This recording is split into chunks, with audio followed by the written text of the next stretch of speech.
In this task, you are going to review these important objectives. First being carbohydrates, what are the two main functions. Then we will be taking a look at important features of a monosaccharide.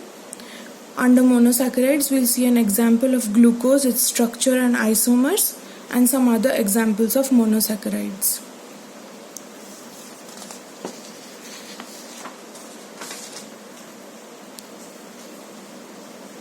Carbohydrates are organic molecules that have some important uses.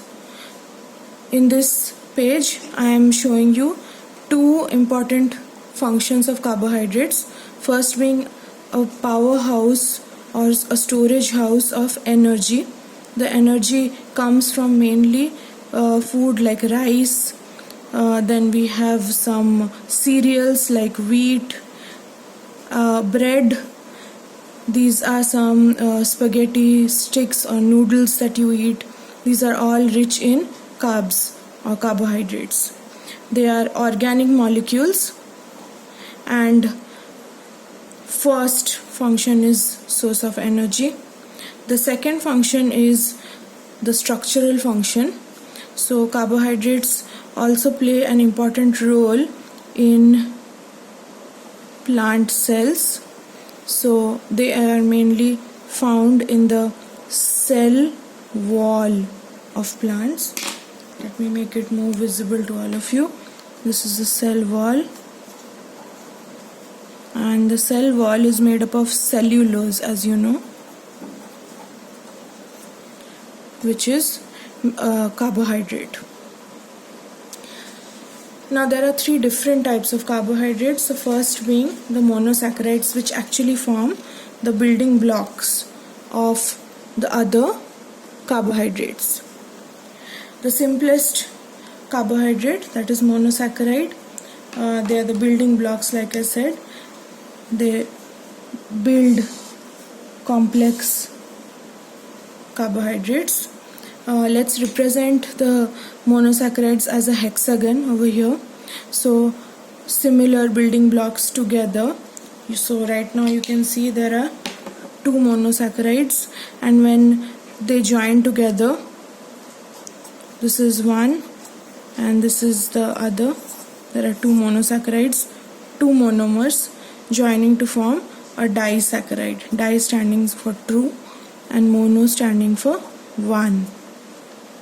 So many monosaccharides join together similarly to create a polymer or polysaccharide.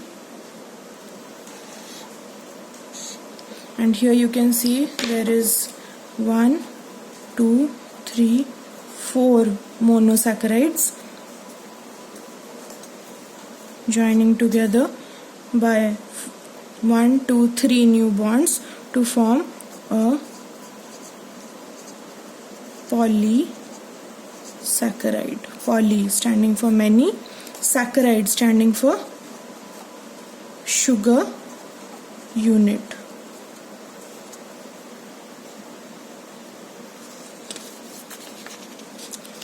Another important feature of monosaccharides is that they are very soluble in nature. They can dissolve in water, and they are sweet to taste. Since they are simple, they easily dissolve in water and they are sweet to taste. The general formula of all these monosaccharides is, if you remember, you have already studied this, CH2O whole N. Over here, I would like to request you to pause the video and check if you can fill this exercise where there are 1, 2, 3 and 4 different sugar skeletal formula. The names are given. Will you be able to write the molecular formula and what kind of sugar they are based on? Number of carbons. So in the first case, you are going to see that there are 1, 2 and 3 3 joints in the skeletal structure, which means that there are 3 carbons. So this is a type of sugar which is called a triose. 1, 2, 3 and 4 in triose. So it has 4 carbons and we are going to call it a tetrose. In ribose sugar, I can see 1, 2, 3, 4 and 5. 1, 2, 3, 4 carbons and a 5th one hanging out of the chain. So this is a pentose sugar with 5 carbons in it. And finally we have glucose. 1, 2, 3, 4, 5, 6. So this is a hexose or 6 carbon sugar. Using this general formula, now we are going to use the number of carbons as N and fill the molecular formula of each one. So in the first case, N is equal to 3. So we will have C3, H2 into N, that is H6, and ON, that is O3. Likewise, you will fill the rest.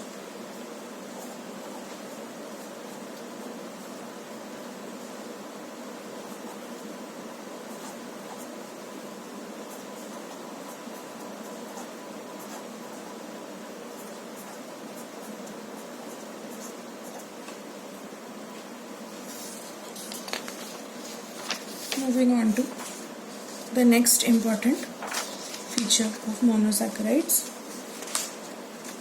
that is a very important example of glucose.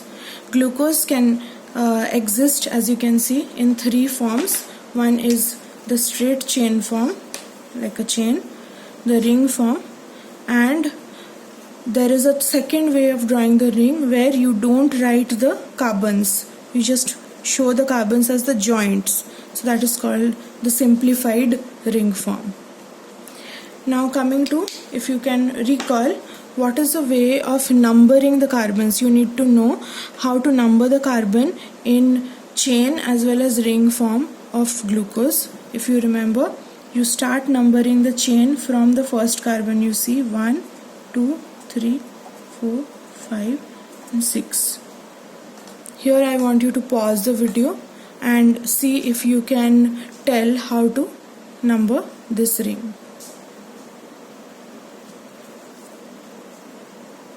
We resume. You start numbering in this direction from the oxygen. This is the clockwise direction. 1, 2, 3, 4, 5 and 6. Okay.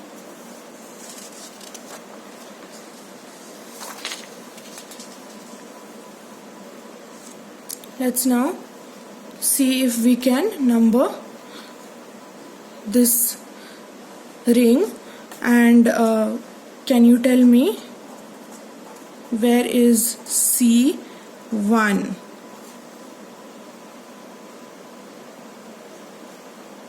Yes, you are right.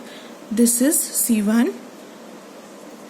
3, 4, 5 and 6 is over here in this joint.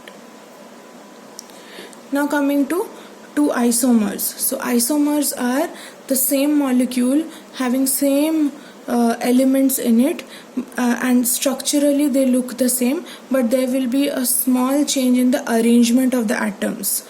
So if you can clearly see over here, I'll try to steady the video.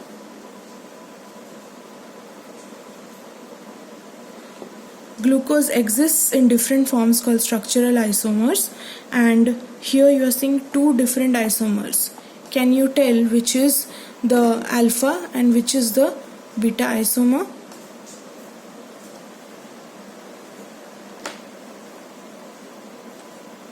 So the trick to know the alpha and beta isomer is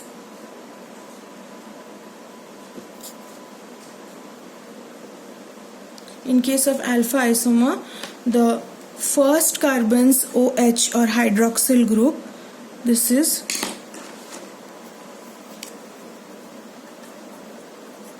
the hydroxyl group of the first carbon is below the ring in alpha glucose, whereas in beta glucose the hydroxyl group of C1 is above the ring.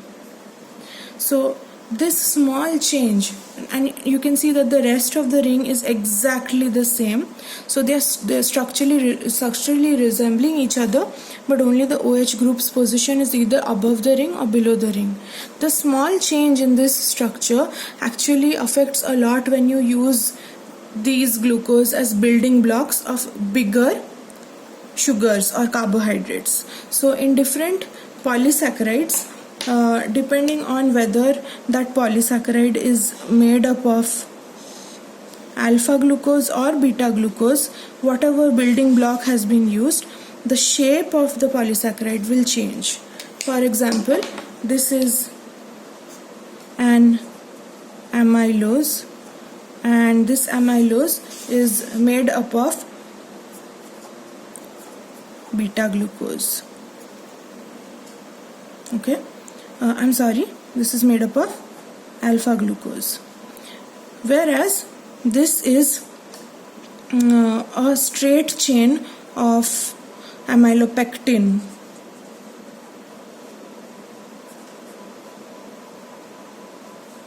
No, this is cellulose, sorry, and without any cross linking. And you can see in this case the structure of the chain is straight, whereas here the structure of the chain is spiral.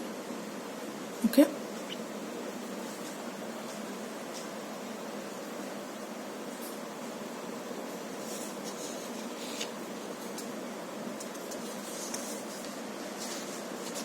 let's move on. Now we are going to see other examples of some monosaccharides.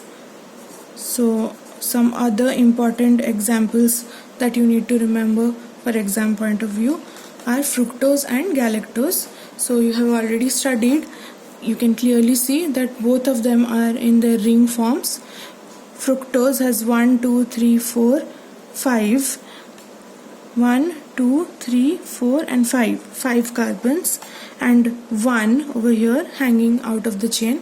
So this is a 6 carbon hexose. Galactose also is made up of 6 carbons, 1, 2, 3, 4, 5, 6.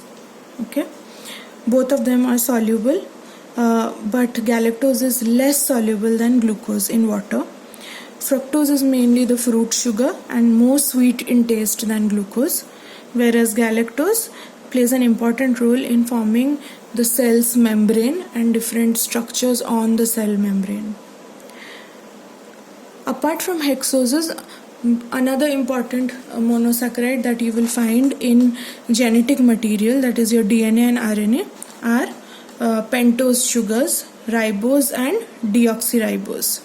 They are named so because you can clearly see that in their carbon 2,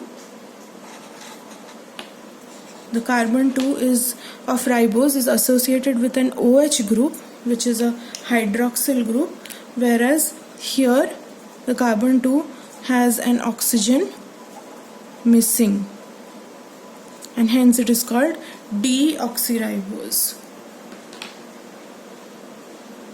That is all.